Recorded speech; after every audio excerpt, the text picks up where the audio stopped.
हम लोगों ने कल पढ़ा थे प्राइवेट पब्लिक प्रोटेक्टेड और इंटरनल एक्सेस मॉडिफायर जिसका रेफरेंस है, जिस कीवर्ड जो जिस रेफरेंस है वो पढ़ा था, और उसके बाद कंस्ट्रक्टर और डिस्ट्रक्टर चीजें देखी थी। तो इन चीजों को हम लोग करके भी देख लेते हैं कि जब हम लोग इनको प्रैक्टिकली करते हैं तो फिर इनका क्या असर होता है हमारे फैमिली को, इनके इनके प्रैक्टिकली इनकी परफॉर्मेंस कैसे होती है, इन्वॉल्वमेंट कैसे हो रही होती है। आज वो चीजें हम देख लेंगे।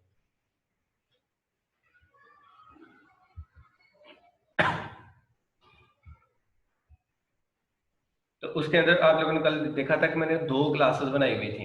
इनके स्लाइड्स के अंदर ना आप लोगों को दो क्लासेस शो हो रही थी। एक ऊपर मतलब with instantiate with main instantiate with objects, और एक था क्लास विद मेन मेथड। यानी कि एक क्लास ऐसी थी कि जिसके अंदर मेन मेथड नहीं था, उसका हम सिर्फ ऑब्जेक्ट क्रिएट कर सकते हैं, और एक क्लास थी कि जिसके अंदर मेन मेथड भी हो।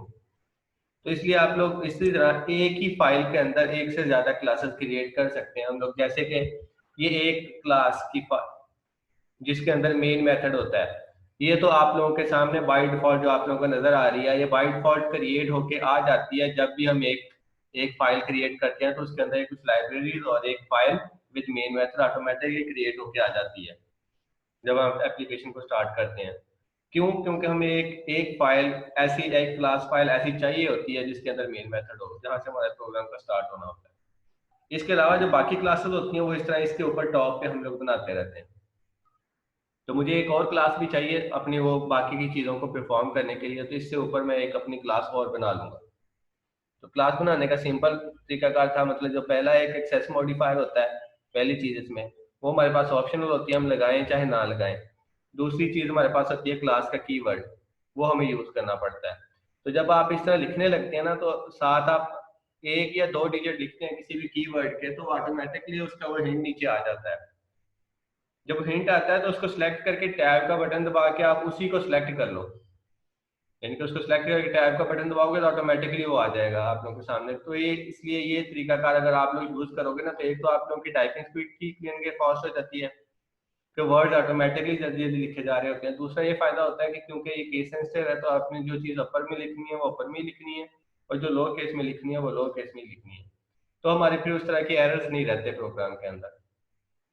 तो क्लास डेफिनेशन के अंदर पहला एक्सेस मॉडिफायर वो ऑप्शनल होता है, मैंने नहीं लिखा। दूसरा क्लास का कीवर्ड वो मैंने लिख दिया, और तीसरा क्लास का नाम जो अभी हम रखना चाहते हैं।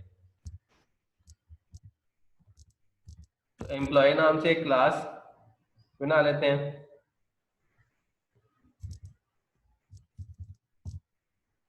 एक क्लास ये पहले मेरे पास बनी हुई थी, यानी कि क्लास विद मेन मेथड, और दूसरी एक क्लास बना ली मैंने, class with instantiate an object, यानी कि ऐसा क्लास जिसका एक ऑब्जेक्ट क्रिएट किया जा सके। अब जब मैंने ये चीजें क्रिएट की है ना, जब ये क्लास क्रिएट की और इसी तरह नीचे एक मेथड क्रिएट हुआ हुआ, तो ये आप लोगों के साथ ना, ये साथ ऊपर हल्का सा लाइट कलर का आप लोगों को नजर दिखा हुआ नजर आ रहा है, जीरो रेफरेंसेस। मतलब ये जो क्लास होती है, ये जो फंक्शन होता है, इसका हम लोगों ने पहले पढ़ा था कि रेफरेंसेस के तौर पर भी इस्तेमाल होती है। तो मतलब इसका कहीं भी रेफरेंस अभी तक यूज नहीं हुआ, यानी कि इस फंक्शन को या इस क्लास को अभी कहीं भी ना इसका ऑब्जेक्ट क्रिएट हुआ है, ना ही इसको कहीं से कॉल करवाया गया है अभी तक।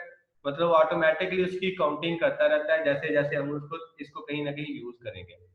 तो आप आगे देखेंगे जैसे जैसे मैं इनको यूज करूंगा तो ये रेफरेंसेस की तादाद में इजाफा होता जाएगा। अभी 0 0 है क्योंकि मैं अभी किसी को भी एक दूसरे के साथ एक्सेस या कॉल नहीं कर रहा। तो इस पहली क्लास के अंदर हम लोगों ने क्या करना है कि मैं दो वेरिएबल ले लेता हूँ, प्राइवेट स्ट्रिंग टाइप के दो वेरिएबल ले लेता हूँ, एक ए ले लेता हूँ और दूसरा ये प्राइवेट और पब्लिक का जो एक्सेस मॉडिफायर्स है, इनको चीज़ों को हाइड करना और किस तरह कॉल करवाना, ये चीज़ करवा करके दिखाने लगा हूँ आप लोगों को। तो दूसरा भी एक स्ट्रिंग टाइप का वेरिएबल ले लेता हूँ बी। दूसरी चीज हम लोगों ने मतलब देखनी है कि अब ये प्राइवेट चीज है ना, तो इनको मैं जब यहाँ से दूसरी क्लास के अंदर आके इनिशियलाइज करने के लिए एक्सेस करूंगा तो मैं इसको एक्सेस नहीं कर सकूंगा। क्यों? क्योंकि मैंने इनको प्राइवेट डिक्लेयर किया, और प्राइवेट का जो डाटा मेंबर होते हैं उस क्लास के अंदर अंदर ही यूज किए जा सकते हैं, एक्सेस किए जा सकते हैं।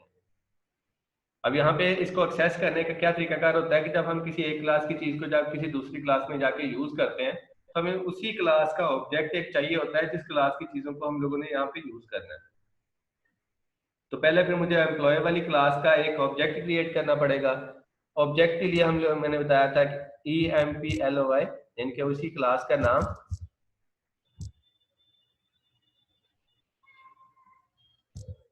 अच्छा उधर वो नाम थोड़ा सा मिसिंग है, EMPLO है।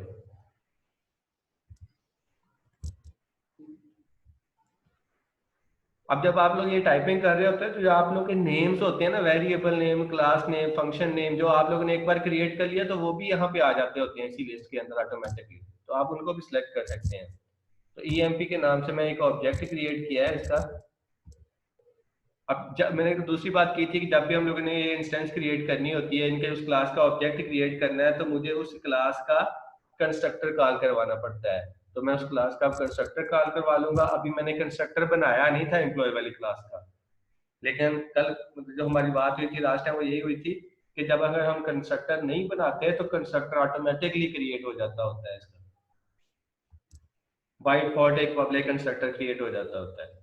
तो अब मैंने इस क्लास का ऑब्जेक्ट क्रिएट कर लिया, अब मैं उस क्लास की चीज को यूज करूंगा तो उसके ऑब्जेक्ट के साथ यूज करूंगा। EMP डॉट वो वेरिएबल या वो फंक्शन जिसको मैं यूज करना चाह रहा हूँ वो a है, यानी कि इसको एक्सेस करना है, इज इक्वल टू 10 इसको यानी कि वैल्यू असाइन करने के लिए।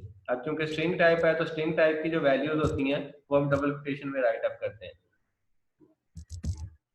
तो मैं इसको एक मैसेज टेस्ट के नाम से एक वैल्यू इसको दे दी। अब वो मुझे ना यहाँ पे देखो एक जो सिंगल मैंने अल्फाबेट A लिखा है उसके अंदर नीचे मुझे एक रेड कलर की लाइन दे रहा है, तो ये जो रेड कलर की लाइन होती है ये मतलब एरर होता है हमारा, यहाँ पे कोई ना कोई मसला है। कहता है एम्प्लॉय डॉट ए, यानी कि एम्प्लॉय के अंदर जो ए है is inaccessible due to the its protection level, यानी कि उसको मैंने प्रोटेक्ट किया हुआ है उस क्लास के लिए प्राइवेट कह के, तो इसके कहता है प्रोटेक्शन लेवल की वजह से मैं इसको यहाँ पे एक्सेस नहीं कर सकता। तो फिर दूसरी चीज हम लोगों ने जो मतलब है इसके अंदर कि इसको हम कैसे यूज करेंगे, इसको यूज करने के लिए फिर इसका तरीकाकार होता है कि इसी के अंदर एक फंक्शन बना लो पब्लिक के नाम से, public set value.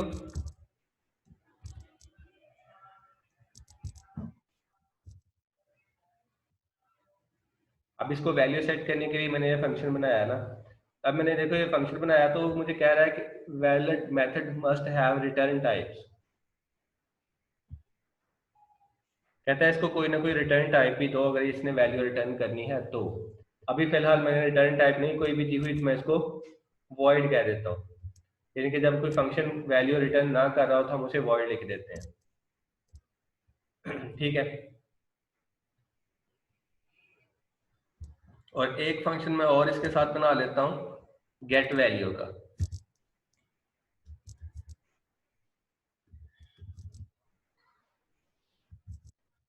Public void get value.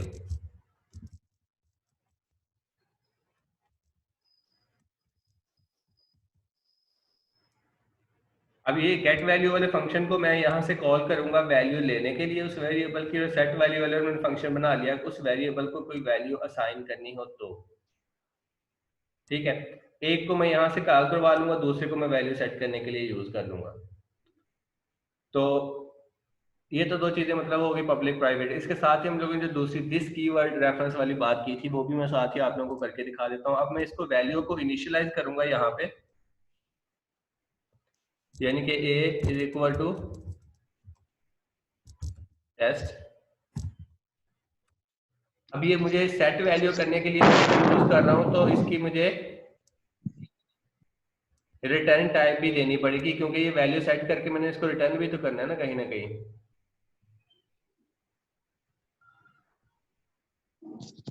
Sir कुछ बच्चे वेटिंग लिस्ट में ऐड कर लें उनको। कर दिया।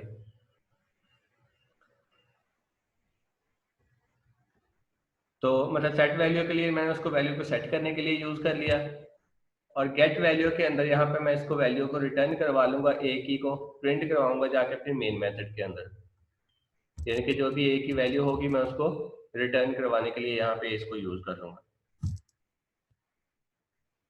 लेकिन अब मुझे वो रिटर्न के ऊपर अंडरलाइन कर रहा है रेड कलर की, वो कह रहा है कि हमारे पास जो रिटर्न वैल्यू हो रही है ना ए की उसकी डाटा टाइप क्या है, स्ट्रिंग। लेकिन यहाँ पे मैंने क्या रिटर्न टाइप लिखी हुई है फंक्शन की, वॉइड। तो मतलब void क्या है, तो फिर मुझे यहाँ पे जो वैल्यू मेरी रिटर्न हो रही है जो उसकी टाइप है void की जगह पे वही टाइप लिखनी पड़ेगी, यानी कि मुझे रिटर्न टाइप चेंज करनी पड़ेगी इसकी। void तो हम तब लिखते होते हैं जब कोई फंक्शन वैल्यू रिटर्न ना कर रहा हो, लेकिन जब कर रहा हो तो फिर हम लोगों को वही void की जगह पे डाटा टाइप लिखनी होती है जिस टाइप की वो वैल्यू रिटर्न कर रहा है। तो मैं इस फंक्शन के अंदर इसको सेट करूंगा और यहाँ पे इसको रिटर्न करूंगा। अब ये सेट जिसके अंदर फंक्शन के अंदर वैल्यू हो रही है ना, ये फंक्शन जब तक कॉल नहीं होगा तो इसके अंदर जो चीज पड़ी हुई है वो एग्जीक्यूट भी नहीं होगी, यानी कि उसको वैल्यू भी सेट होके नहीं मिलेगी। तो उसके लिए मुझे यहाँ पे इसको कॉल भी करवाना पड़ेगा ताकि मैं उस फंक्शन को रन कर सकूं। तो उसके लिए फिर होता है कि दिस का कीवर्ड जो मैंने आप लोगों को बताया था, दिस डॉट वो फंक्शन जिसको मैं कॉल करवाना चाह रहा हूँ। करंट क्लास है ना, मेरे करंट क्लास के अंदर खड़ा हूँ, तो फिर इसके लिए मुझे वो ऑब्जेक्ट की जरूरत नहीं पड़ती, मैं डायरेक्ट ही उसका नाम यूज करके और साथ दिस का कीवर्ड यूज कर लूंगा। अब मुझे वो एरर नहीं दे रहा, यानी कि ये दिस का होता है कि जैसे मैंने अभी यहाँ पे वेरिएबल को एक्सेस करने के लिए ऑब्जेक्ट बना के उस ऑब्जेक्ट के थ्रू एक्सेस किया, लेकिन जब हम करंट क्लास के अंदर होते हैं तो फिर हम लोग इस तरह दिस का कीवर्ड यूज करके उस फंक्शन को कॉल करवा सकते हैं। यानी कि जैसे ही ये फंक्शन यहाँ से कॉल होगा, इसके अंदर मेरे पास ये दिस डॉट सेट वैल्यू वाला फंक्शन कॉल होगा, ये इसको वैल्यू को सेट कर देगा, ठीक है। और उसके बाद नेक्स्ट स्टेटमेंट आ जाएगी मेरे रिटर्न की, और ये इस ए की वैल्यू को रिटर्न कर देगा, तो जो यहाँ पे आ जाएगी। और यहाँ पे मैं गेट वैल्यू वाला फंक्शन कॉल करवा के उसको प्रिंट करवा लेता हूँ।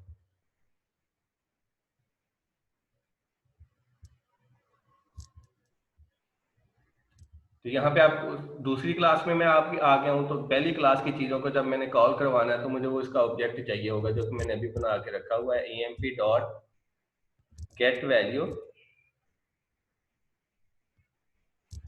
फंक्शन है क्योंकि इसलिए इसके साथ सेमीकोलन भी आना।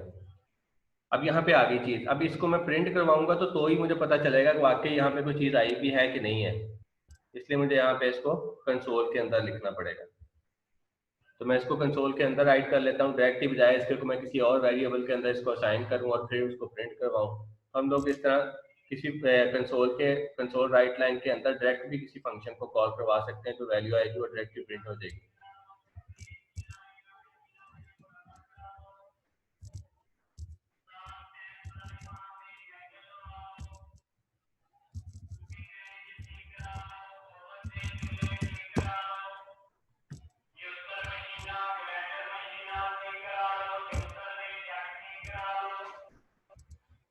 कंसोल डॉट राइट लाइन का फंक्शन होता है किसी भी चीज को प्रिंट करने के लिए।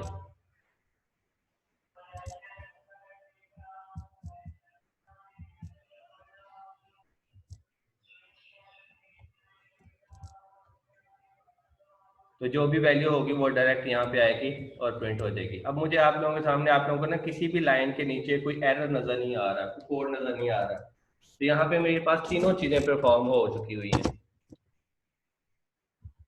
पहला मैंने इसको प्राइवेट एक्सेस किया, मतलब प्राइवेट करके दिखाया आप लोगों को, उसने नहीं एक्सेस किया।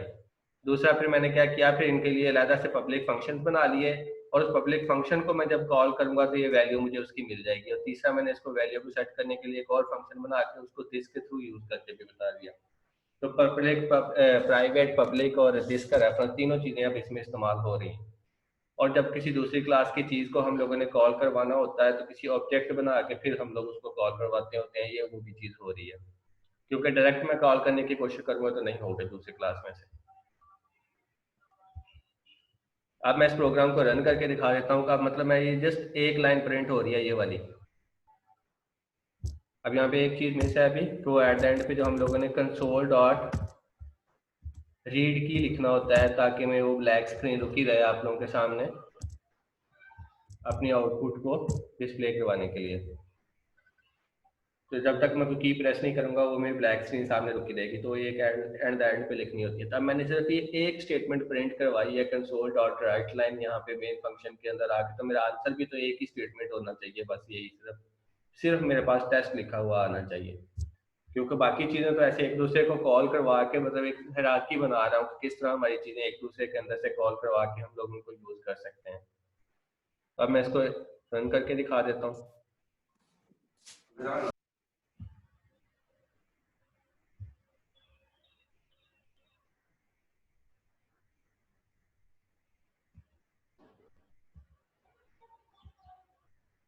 या आप लोगों को ब्लैक स्क्रीन में आप सामने आप लोगों को नजर आ रहा होगा टॉप लेफ्ट कॉर्नर के अंदर टेस्ट लिखा हुआ, तो मतलब मैंने उसकी वैल्यू को गेट कर लिया है यहाँ पे।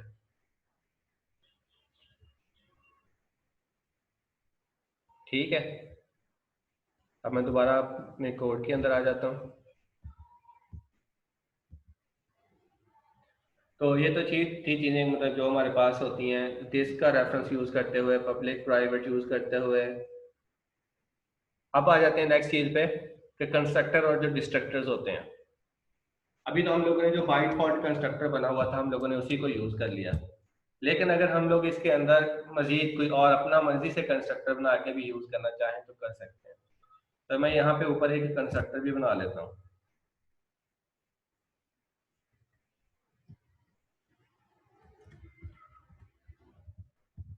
अब कंस्ट्रक्टर होता है क्या है कि सेम क्लास का नाम, जो क्लास का नाम है उसी नाम से जो हम फंक्शन बना लेते हैं तो वो हमारा कंस्ट्रक्टर बन जाता है। ठीक है, इसको मैं भी एक्सेस मॉडिफाइड दे देता हूँ क्योंकि अब मैं इसको दूसरी क्लास से कॉल करना है तो इसलिए मैं मतलब यूज़ करना है तो इसको मैं पब्लिक डिक्लेयर कर देता हूँ। वैसे इंटरनल भी कर सकते हैं तो इंटरनल भी दूसरी क्लास से हो जाता है। तो अब ये मैंने एक्सेस करना है तो अब मैंने ये मेरे पास यहाँ पे, अब यहाँ पे जो मैंने कंस्ट्रक्टर यूज़ किया हुआ है ना ये विद आउट पैरामीटर वाला है, और जो मैं ये खुद कंस्ट्रक्टर बना रहा हूँ तो इसको मैं विद पैरामीटर वाला बना देता हूँ। यहाँ पे ये स्ट्रिंग टाइप का एक पैरामीटर इसके अंदर पास करवा देता हूँ कि वैल्यू गेट करेगा और वो वैल्यू मेरे पास बी को असाइन कर देगा जब मैंने दूसरा वेरिएबल दिया हुआ है। वो भी तो प्राइवेट है ना, उसको भी इनिशियलाइज करना हो पहले स्टार्ट में तो हम लोग इस तरह कर सकते हैं। तो B is equal to V, तो ये चीज मैंने यहाँ पे इसको डिक्लेयर कर दी। अब ये इस क्लास की हद तक तो चीजें ठीक हो गई हैं, मेरे पास यहाँ पे कोई भी एरर नहीं आ रहा, लेकिन मेरे पास जो दूसरी क्लास के अंदर जहां पे मैंने इस कंस्ट्रक्टर को यूज किया था क्लास बनाने के लिए उसने मुझे एरर दे दिया रेड कलर का, कहता है there is no argument given that corresponding to the required format parameters. अब यहाँ पे जो ऊपर हम लोगों ने कंस्ट्रक्टर, अब जब हम लोग खुद बना लेते हैं ना तो फिर बाय डिफॉल्ट वाला कंस्ट्रक्टर यूज नहीं होता, फिर हम हमने जो कंस्ट्रक्टर बनाया होता है वो यूज हो रहा होता है, और जो हमने कंस्ट्रक्टर बनाया वो विद पैरामीटर बनाया हुआ है, और यहाँ पे मैं जो ऑब्जेक्ट क्रिएट करने के लिए यूज कर रहा हूँ ये विद आउट पैरामीटर है।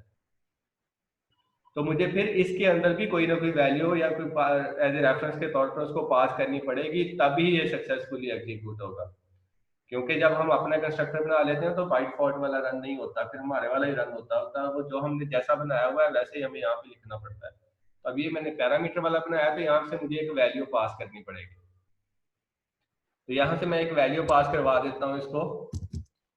स्ट्रिंग टाइप की मैंने वैल्यू ली थी तो मुझे ये डबल क्वेश्चन के अंदर वैल्यू सेंड करनी पड़ेगी कोई भी, यहाँ से भी मैं टेस्ट 2 लिख देता हूँ, वो टेस्ट 1 लिखा था इसके लिए मैं टेस्ट 2 लिख देता हूँ।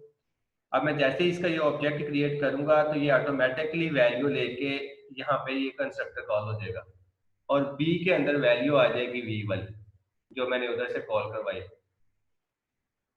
अब इसको मैं यहीं पे प्रिंट भी करवा लेता हूँ कंस्ट्रक्टर के अंदर ही, यानी कि साथ ही उसको साइन होगी साथ ही प्रिंट भी हो जाएगी स्क्रीन के ऊपर।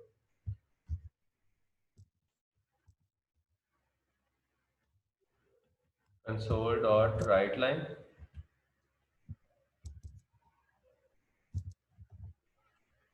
यहाँ पे साथ एक मैसेज भी दे लेता हूँ ताकि मुझे याद रहे कि ये वैल्यू है जो कंस्ट्रक्टर वाली है, the value of the value in constructor.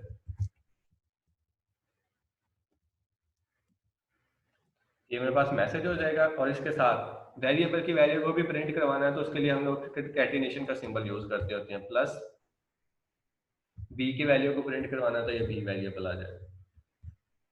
अब मैंने ये कंस्ट्रक्टर एक बनाया विद पैरामीटर वाला, उसके अंदर मैंने वैल्यू असाइन करके उसको प्रिंट करवा लिया। ये बाय डिफॉल्ट ऑटोमेटिकली जैसे ही ये ऑब्जेक्ट क्रिएट होगा उसी टाइम मेरा कंस्ट्रक्टर कॉल होना है, ये वैल्यू असाइन होनी है और प्रिंट हो जानी है।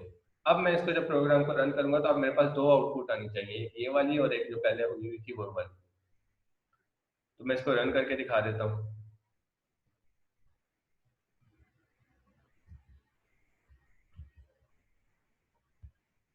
आप लोगों को ये सामने नजर आ रहा होगा the value in constructor test 2 और उसके बाद नीचे वैल्यू लिखी हुई है टेस्ट, यानी कि दोनों वैल्यूज प्रिंट हो चुकी हुई हैं। यानी कि ये तो वैल्यू इन कंस्ट्रक्टर टेस्ट हुई है, मैंने इसको कहीं से भी कॉल नहीं करवाया, जस्ट ऑब्जेक्ट क्रिएट करते हुए तो वो रेफरेंस पास किया था, तो तब कंस्ट्रक्टर मेरा ऑटोमेटिकली कॉल हो गया और वो वैल्यू भी ऑटोमेटिकली जो उसके अंदर चीजें पड़ी हुई थी वो ऑटोमेटिकली रन होकर मेरे पास डिस्प्ले भी हो गई। तो इस तरह हमारा जो हम लोगों ने कंस्ट्रक्टर खुद बनाया होता है उसको उसी के हिसाब से हम लोगों ने ऑब्जेक्ट क्रिएट करते वक्त यूज भी करना होता है, और वो हमारे ऊपर डिपेंड करता है कि हम उसको किस लिहाज से क्यों यूज कर रहे हैं। जो भी चीज हम लोगों ने उसके अंदर रख के उसको यूज करना होता है हम कर लेते हैं, वो बाय डिफॉल्ट चल जाती है, उसको कॉल करवाने की जरूरत नहीं पड़ती कहीं से भी।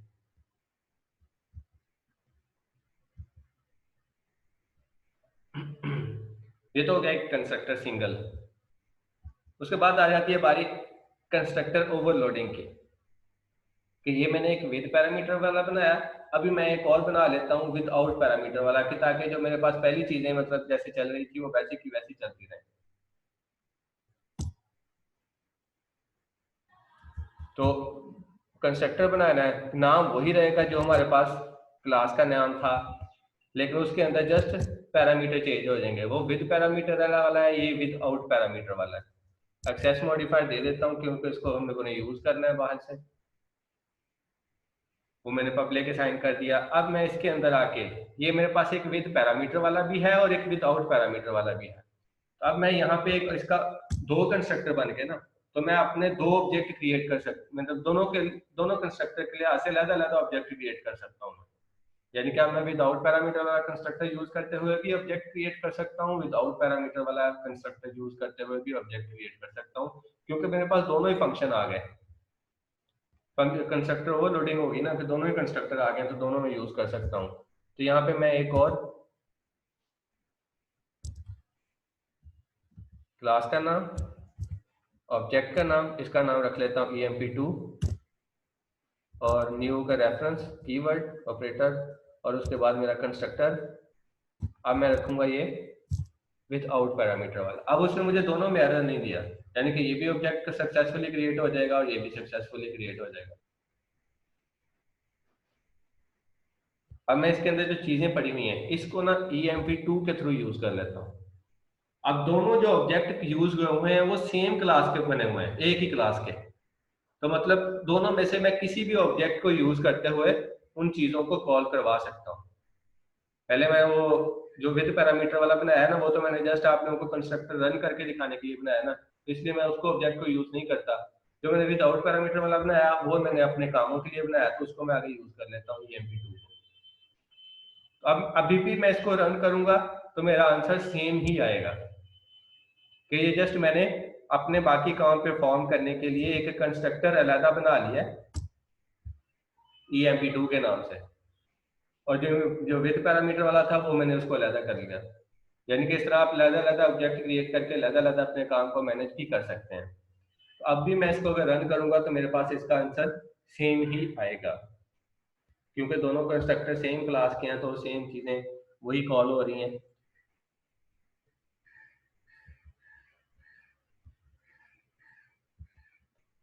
ये आप लोगों के सामने ब्लैक स्क्रीन पे आउटपुट नजर आ रही होगी, the value in constructor test two, मतलब जो टेस्ट2 के लिहाज से वो कॉल हो रहा था वही, और वैल्यू दूसरी जो आ रही है वो टेस्ट की आ रही है, मतलब जो दूसरे के लिहाज से भी आई है वैल्यू वो भी सेम वही आई है। हालांकि मैंने ऑब्जेक्ट चेंज कर दिया था, emp2 कर दिया था, लेकिन क्या है ऑब्जेक्ट है तो दोनों उसी क्लास के ना, तो उस क्लास के अंदर जो भी चीज यूज करनी है हम लोग किसी भी ऑब्जेक्ट के साथ यूज कर सकते हैं।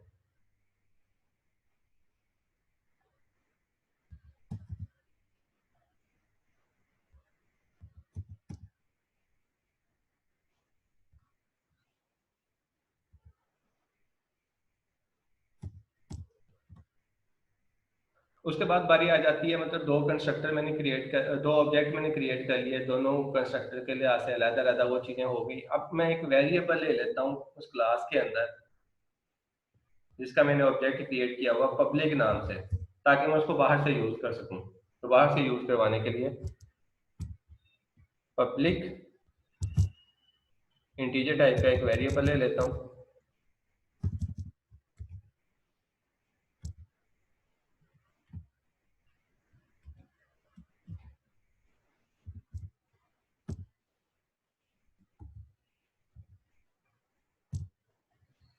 अब मैं इसको यूज करता हूँ बाहर से, यहाँ से दूसरी क्लास में से जाके। अब ये मुझे यूज करने देगा। अब मैं इसको यूज करूंगा emp2 के नाम से। पहले मैं emp के लिए ऐसे यूज कर देता हूँ, emp डॉट,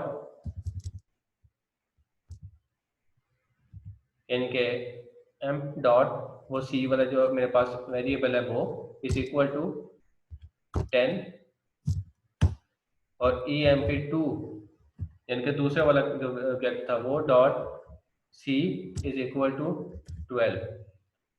यानी कि मेरे पास वेरिएबल एक ही है, लेकिन इसकी वेरिएबल, जब ये वेरिएबल मेरे पास emp के नाम से यूज होगा तो इसके अंदर 10 आएगा, और जब ये emp2 डॉट सी यानी कि दूसरे ऑब्जेक्ट के साथ यूज होगा तो इसी वेरिएबल के अंदर 12 आएगा।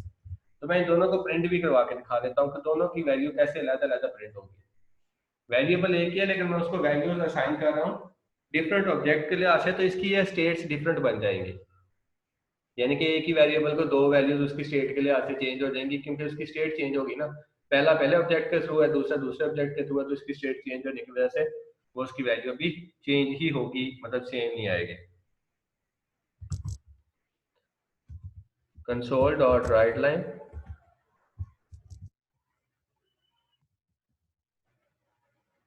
emp2 डॉट सी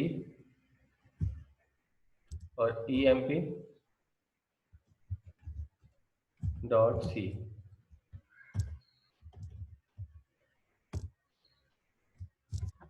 इनके दरमियान में एक मैं मैसेज प्रिंट करवा लेता हूँ,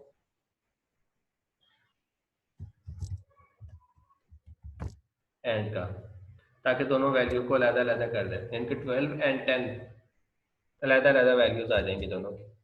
तो ये पहली, यानी कि अब डिफरेंट टाइप की चीजें आ रही है ना, तो इनको आपस में फिर कंकैटिनेट करके हम लोग प्रॉपर एक स्ट्रिंग बनाते होते हैं। ठीक है, तो emp2 डॉट सी एंड, मतलब बीच में एक मैसेज आ जाएगा एंड का, और emp डॉट सी मतलब दूसरी वैल्यू आ जाएगी। मैं इनको प्लेस होल्डर यूज करके फॉर्मेट स्ट्रिंग भी बना सकता हूँ। मतलब यहाँ पे प्लेस होल्डर वाला काम क्या था हमारा, कि डबल कोटेशन के अंदर ही हम इसको राइट करें, value of C with emp।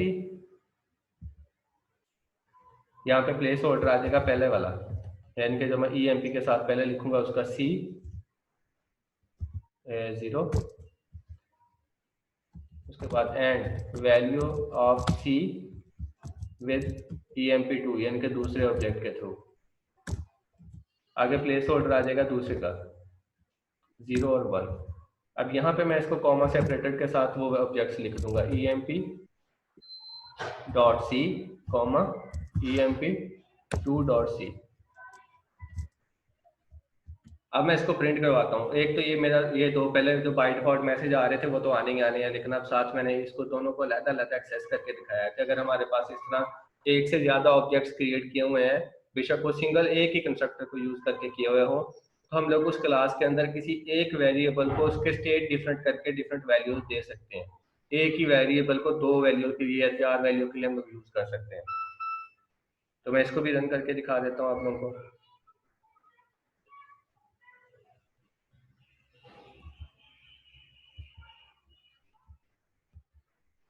ये आप लोगों को ब्लैक स्क्रीन पे इसकी आउटपुट नजर आ रही होगी, value of C with emp 10 है, यानी कि सी की वैल्यू emp के साथ 10, और and value of C with emp2 12, यानी कि दूसरे की वैल्यू क्या होगी, 12 होगी। तो इस तरह हमारे पास 10 और 12 दोनों शो हो रहे हैं, मतलब मैं इस तरह वैल्यूज को डिफरेंट करके उनके पास, उनको अपने पास यूज कर सकता हूँ। अब दूसरी बात आ गई इसके अंदर, इसके बाद डिस्ट्रक्टर मेथड की। कंस्ट्रक्टर हो गया, कंस्ट्रक्टर ओवरलोडिंग हो गया, यानी कि उसके डिफरेंट पैरामीटर्स के साथ हो गया। डिफरेंट ज्यादा, एक से ज्यादा ऑब्जेक्ट्स क्रिएट हो जाते हैं, तो एक ही वेरिएबल को एक से ज्यादा वैल्यू शो करवा देते हैं। अब उसके बाद बारी आ जाती है डिस्ट्रक्टर की, कि मैं इस क्लास के अंदर एक डिस्ट्रक्टर मेथड भी क्रिएट कर लेता हूँ। यहाँ पे जहाँ पे एट द एंड पे डिस्ट्रक्टर एट द एंड पे रन होना होता है, तो मैं इसलिए इसको एट द एंड पे क्रिएट कर लेता हूँ। तो डिस्ट्रक्टर मेथड क्रिएट करने का तरीका क्या कर बताया था, कि सेम क्लास का नाम ही होता है, लेकिन स्टार्ट में ये इस तरह का टिल्ड का सिंबल आ जाता है। है वही चीज, मतलब सेम जैसे हम बाकी फंक्शंस क्रिएट करते हैं वैसे का वैसे ही।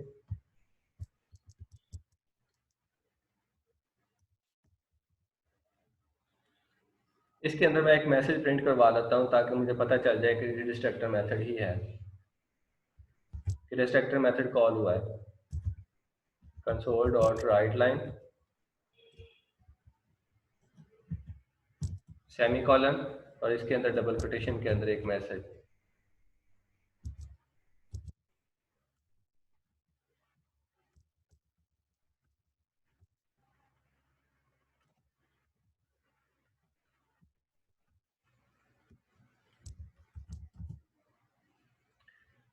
ये दिस इज अ डिस्ट्रक्टर के नाम से इसके अंदर मैसेज कॉल करवा लिया। अब मेरे पास ये जो this is a destructor method है ना, ये डिस्ट्रक्टर है। ये कब रन होना है? जब मेरा ये ऑब्जेक्ट डिस्ट्रॉय होना है। तो ऑब्जेक्ट मैंने कितने बनाए हुए हैं? एक ईएमपी के नाम से बनाया हुआ है, एक ईएमपी2 के नाम से बनाया हुआ है। तो मेरे पास दो ऑब्जेक्ट बने हुए हैं ना, तो ये मेरा this is a destructor method दो दफा प्रिंट होगा, क्योंकि जितने ऑब्जेक्ट क्रिएट होते हैं उतनी दफा कंस्ट्रक्टर रन होता है। और जितने वो जब सारे के सारे ऑब्जेक्ट भी जब यहाँ से ये कंट्रोल मेरा इस बॉडी से बाहर आता है तो ये सारे के सारे ऑब्जेक्ट डिस्ट्रॉय भी होते हैं, और एक एक ऑब्जेक्ट डिस्ट्रॉय होने पे दोबारा कंस्ट्रक्टर चलता है। तो ये जो डिस्ट्रक्टर वाला है तो ये मेरा दो बार चलेगा क्योंकि मैंने दो ऑब्जेक्ट क्रिएट किए हुए हैं।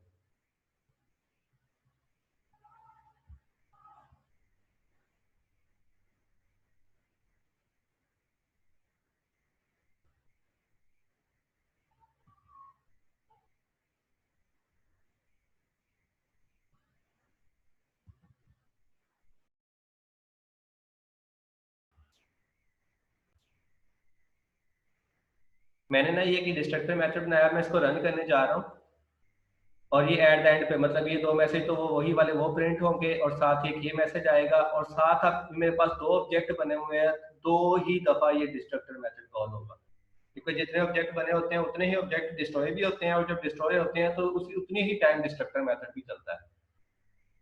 तो ये मैसेज उतनी दफा मेरा प्रिंट होगा। ठीक है, तो मैं इसको रन करके दिखा देता हूँ आप लोगों को।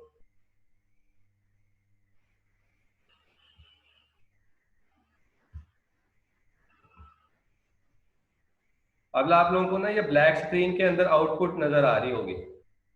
मेरे डिस्ट्रक्टर फंक्शन वाली जो वैल्यू थी वो प्रिंट नहीं हुई यहाँ पे। तो अब मतलब थोड़ा सा ना ध्यान रखना है इस ब्लैक स्क्रीन के ऊपर। जैसे ही मैं की प्रेस करूंगा ना तो वो डिस्ट्रक्टर फंक्शन वाली वैल्यूज उसी टाइम प्रिंट होंगी। गौर से देखना है इसको जरा, ध्यान रखना, आंख नहीं झपकनी आप लोगों ने।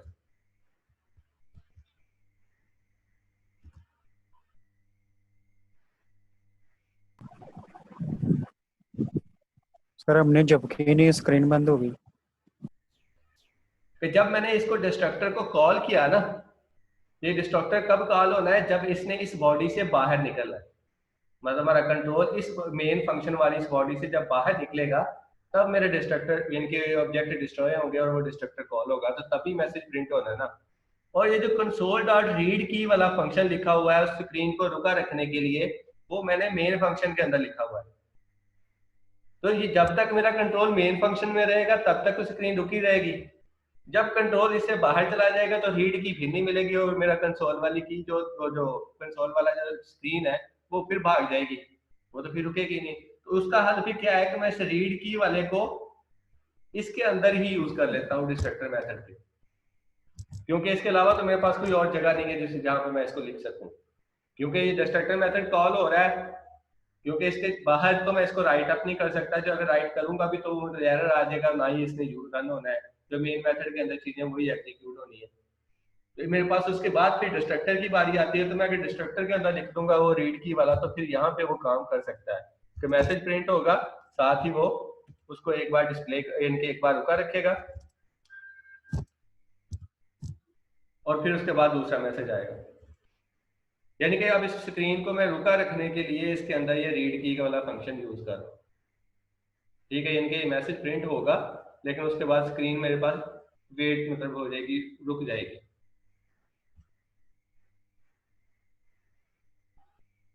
अब मैं इसको दोबारा रन करता हूँ, अब वो मतलब मेरे पास ऐसा सीन नहीं होगा कि वो आप लोगों को इतना वो स्पीड से नहीं देखना पड़ेगा। वो मैं रीड की यूज कर लिया तो ऑटोमेटिकली वो मेरे पास रुका रहेगा। सर अंकें चिपक सकते हैं आप? हाँ हाँ चिपक सकते हैं।